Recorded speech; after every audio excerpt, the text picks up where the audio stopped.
I have like my sleeping pill. Sometimes they're snacks, sometimes they're toys. A foursome have opened up about their bedtime routine. We share finances, we share a home, we share a dog and a cat and all of this. And partners. And partners. Yeah. The two married couples divorced each other to form a polyamorous foursome after falling in love with one another. The foursome, known as Kyle, Rachel, Ashley, and Yair, has opened up about their polyamorous relationship, which has lasted over 5 years. Our sleep schedule is interesting. We go typically on a rotation. If it's from my point of view, let's say tonight's with Kyle, then the next night is with Ashley, and then the next night's with Yair, and then next night's with Kyle, and next night's with Ashley, and next night's with Yair. Discussing the beginning of their dating history, Rachel shared the event where the two couples crossed paths. We were all members of a sex-positive organization in New York City.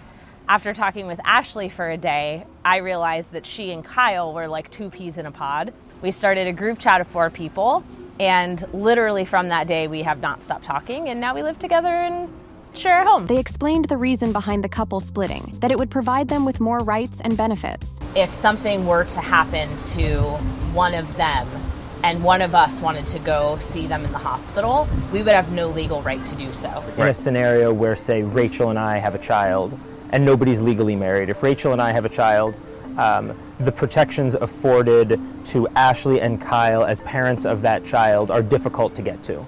If we start from this place and move into these domestic partnerships, it makes it much easier for the non-biological parents. The 4 of them share a house and split the mortgage between them, but only Ashley and Yair are on the mortgage contract. It's part of when people talk about feeling discriminated against as whether it's sexual orientation, you know, within the LGBTQ community or in the non-monogamous community.